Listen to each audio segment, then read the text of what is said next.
Hi hello friends, welcome to mini vlog. ఇది last Thursday mini vlog అనమాట. ఆ రోజు మా అపార్ట్మెంట్లో గృహప్రవేశం ఉంది, శ్రీనివాస కళ్యాణం చేస్తున్నారు, వెళ్ళామన్నమాట. చాలా బాగా జరిగింది.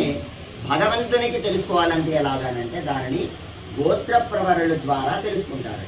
కాబట్టి ముందుగా స్వామివారి యొక్క గోత్రనామాన్ని, అంటే మరి స్వామివారు వచ్చి కూర్చున్నారు, ఎక్కడి నుంచి వచ్చారు, వారి యొక్క గుర్తుపూర్వోత్తరాలు ఏంటి, వాళ్ళ గోత్రం ఏమిటి, ఇవన్నీ కూడా అమ్మవారి తరపున ఉన్నటువంటి వాళ్ళు అడుగుతున్నారు.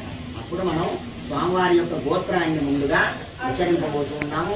స్వామివారి యొక్క గోత్రనామాలు అయ్యాక ఆ స్వామివారి దగ్గర పూలు మీ దగ్గర ఉన్నటువంటివి స్వామివారి పాదాల దగ్గర వేసేసేయండి.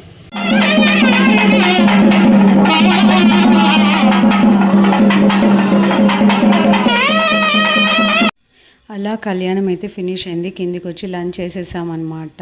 పిక్స్ అయితే దిగాము. ఇంకా చాలా బాగా జరిగింది. మీకు ఏమనిపించింది కామెంట్ చేసి లైక్ చేయండి.